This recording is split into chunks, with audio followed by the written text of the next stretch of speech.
បាទជំរាបសួរបាទពុកម៉ែបងប្អូនបាទថ្ងៃនេះថ្ងៃទី5បាទខែ5ហើយបងប្អូនណាបាទថ្ងៃល្អខែល្អបាទឆ្នាំល្អបាទនេះជាប្រភេទពួកក្រងបាទឬក៏ហ្វេមបាទអបឡូជីបបាទ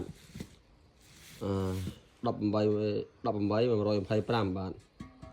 អានេះក៏100ក៏125បាទធ្វើការបដូរក្រងឲ្យភ្ញៀវបាទភ្ញៀវគាត់បាក់ក្រងហ្នឹងណាបាទបាក់ក្រងឡើយនេះហើយខ្ញុំធ្វើការផ្លាស់ប្ដូរថ្មីបាទជួសជុលឲ្យគាត់ថ្មីបាទ